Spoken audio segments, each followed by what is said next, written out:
Russia may look boxed in on the Baltic map, but beneath that illusion lies a dangerous capacity for disruption.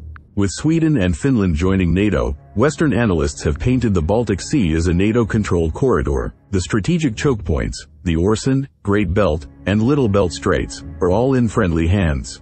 But dominance on paper doesn't eliminate risk. It only makes complacency more dangerous. Russia retains two critical access points to the Baltic, Kaliningrad and St. Petersburg. Both are vulnerable, yes, but both are fortified. Kaliningrad is the key. This militarized enclave sandwiched between Poland and Lithuania is packed with assets that defy its size. Satellite imagery from Maxar shows about 15 warships docked at the Baltic naval base, including a Bayan M corvette carrying Caliber cruise missiles, capable of striking deep into Europe. A Kilo-class submarine operates nearby, designed for stealth and coastal warfare. The fleet includes destroyers, anti-submarine corvettes, amphibious landing ships, and layered air defenses. The Serpukhov missile ship, despite being damaged in a drone strike last year, represents the type of hybrid threat Russia now anticipates and adapts to. This isn't just a museum fleet. These assets can strike, jam, and disrupt quickly. NATO outnumbers Russia in this theater, by a wide margin in submarines and aircraft. But quantity alone doesn't win the first 72 hours of a conflict.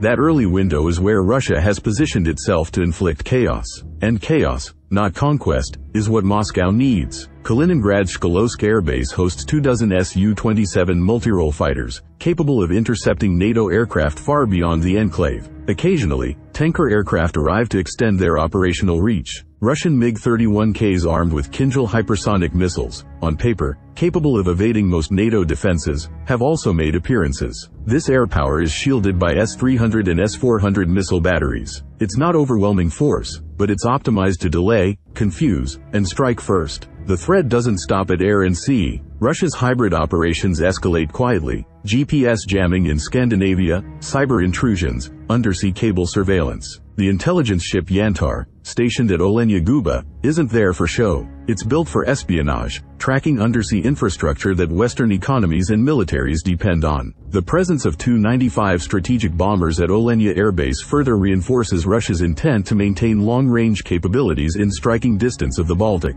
These deployments aren't static, they're calibrated. Russia has repositioned long-range bombers from Engels to Olenya after Ukrainian drone attacks exposed vulnerabilities. The lesson is clear. Even while engaged in a grinding war in Ukraine, Russia is adapting and hardening its western flank. If hostilities in Ukraine diminish, these forces can redeploy westward within months, altering the power dynamics in the Baltic region rapidly. While NATO members rest on formal superiority, the reality is more brittle. Bornholm, Gotland, and Åland are the three strategic islands that define control over the Baltic Sea's lanes. Sweden remilitarized Gotland years ago, and Denmark's Bornholm now hosts NATO exercises and even US Typhoon missile systems. But Åland remains demilitarized, a soft spot in NATO's otherwise firm line. Russia knows this. It doesn't need to win a conventional war. It needs to sow panic, trigger confusion, and stall NATO's response long enough to create new facts on the ground. That's why military planners in Copenhagen, Vilnius, and Stockholm are no longer debating if Russia can strike, but how fast and how deceptively it might do so. This is where the illusion of balance breaks. The West's edge in numbers doesn't guarantee dominance. Russia isn't aiming to outgun NATO, it's aiming to outmaneuver it in the moments that matter. The vulnerability of the Baltic region isn't just about geography, it's about tempo, how fast Russia can escalate versus how quickly NATO can coordinate a response. And this is where the Suwalki Gap enters the equation. This 65-kilometer corridor between Poland and Lithuania is NATO's land bridge to the Baltics, and Russia's opportunity to isolate them. Flanked on one side by Kaliningrad and on the other by Belarus, it's a pressure point Moscow has studied for years. In a crisis, a rapid Russian thrust here,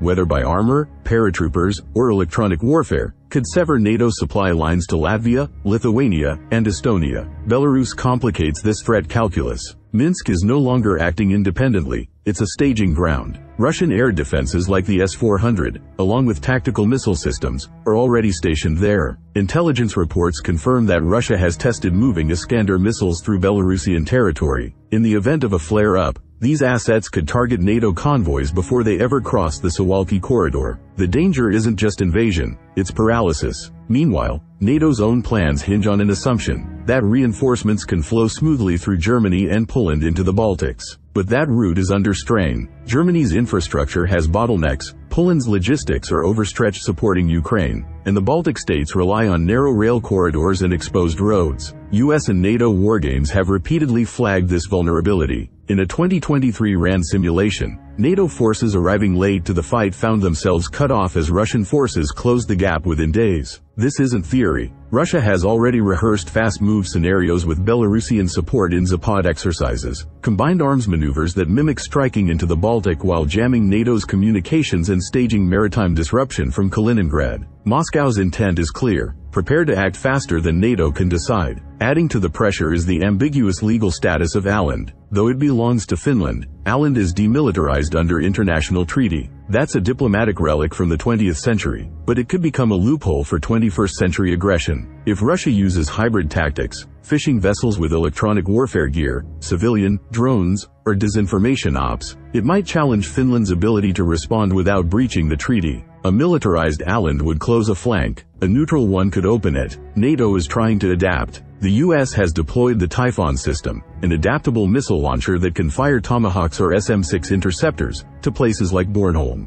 Denmark is rearming its Baltic fleet and focusing on anti-submarine and mine warfare capabilities. But even with these steps, the alliance's forward posture remains exposed. And it's not just about hardware. NATO command structures lag behind in agility. The alliance has struggled to unify Baltic air defense under a single command node. Each country still maintains partial autonomy over its radar networks and missile batteries. In a crisis, that delay could allow a Russian strike to punch through before a coordinated intercept is triggered. Compounding this is Moscow's calculated use of ambiguity. Russia is unlikely to declare open war. Instead, it might use a civilian vessel to block a key strait, spoof GPS signals to ground NATO aircraft, or unleash a cyber attack on Baltic port infrastructure, all while denying involvement. These are deniable acts with strategic effects, and every moment NATO spends verifying who's responsible is a moment Russia gains on the battlefield. NATO's worst-case scenario isn't a full-scale war. It's a slow-drip crisis that escalates before politicians can catch up.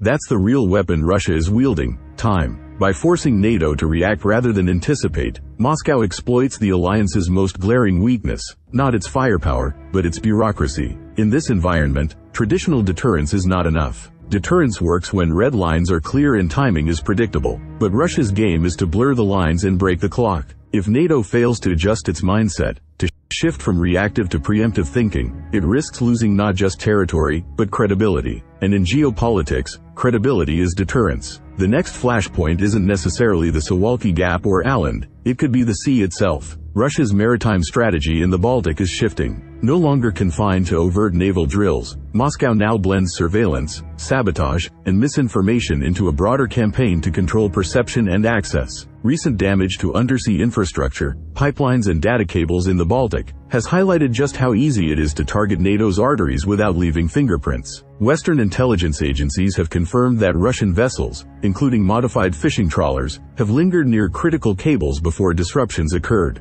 The message is clear: Moscow can hit where the alliance isn't looking. This strategy ties directly into the concept of cognitive warfare. Russia doesn't just want to challenge NATO militarily, it wants to sow doubt, confusion, and hesitation. The use of false flags, staged incidents, and synthetic media campaigns are not just adjuncts to war, they are its first phase. In Latvia and Estonia, Russian-language media continues to push narratives of discrimination against ethnic Russians, laying the groundwork for internal unrest. If Moscow can manufacture instability within NATO's borders, it can undermine political will before a single shot is fired. Sweden and Finland's NATO accession is intended to close gaps like these. On paper, their entry extends NATO's reach across the entire northern Baltic and brings capable militaries into the fold. But integration takes time. Sweden's airbases still lack hardened shelters. Finland is retooling its command systems to interface with NATO's. In a race against time, delays become vulnerabilities. Russian planners know this, and they may act before the integration is fully complete. Kaliningrad, meanwhile, remains Russia's forward base. Armed with Iskander missiles, S-400 systems, and fortified coastal defenses, it can deny NATO air and sea movement across large portions of the region. Satellite imagery confirms recent upgrades to Kaliningrad's radar networks and underground bunkers, signs that Moscow is preparing for a long game. If Russia initiates a crisis, Kaliningrad becomes both spearhead and shield, striking outward while absorbing NATO's first response. Even more concerning is the way Russia blends military pressure with economic disruption. In 2024, grain shipments from Lithuania were delayed after a series of cyber intrusions into port management systems. Polish rail schedules were scrambled for days due to suspected GPS jamming.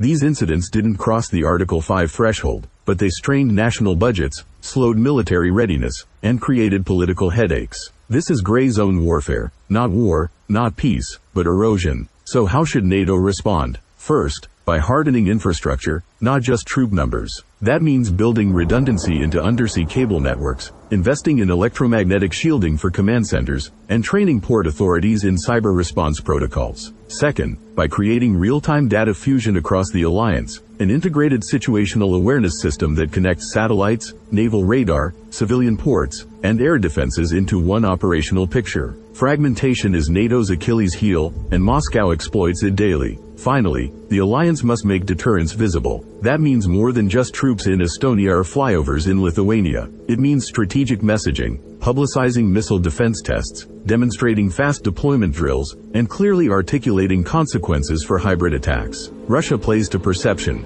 NATO must show that every domain, land, sea, air, cyber, and information, is defended in depth. There is no going back to the Cold War standoff. Today's threats move faster, stay below the radar longer, and challenge the very boundaries of what we consider war. The front line isn't just on a map, it's in data streams, cable trenches, and online narratives. If NATO doesn't adapt its posture from reaction to anticipation, the first warning of a crisis may be the sound of systems failing, not shots fired. The Baltic Sea is no longer a quiet flank. It's the pressure cooker of NATO's credibility, and Moscow is already turning up the heat. Thanks for watching, and if you found the video helpful, shoot a like and subscribe. See you on the one. Peace.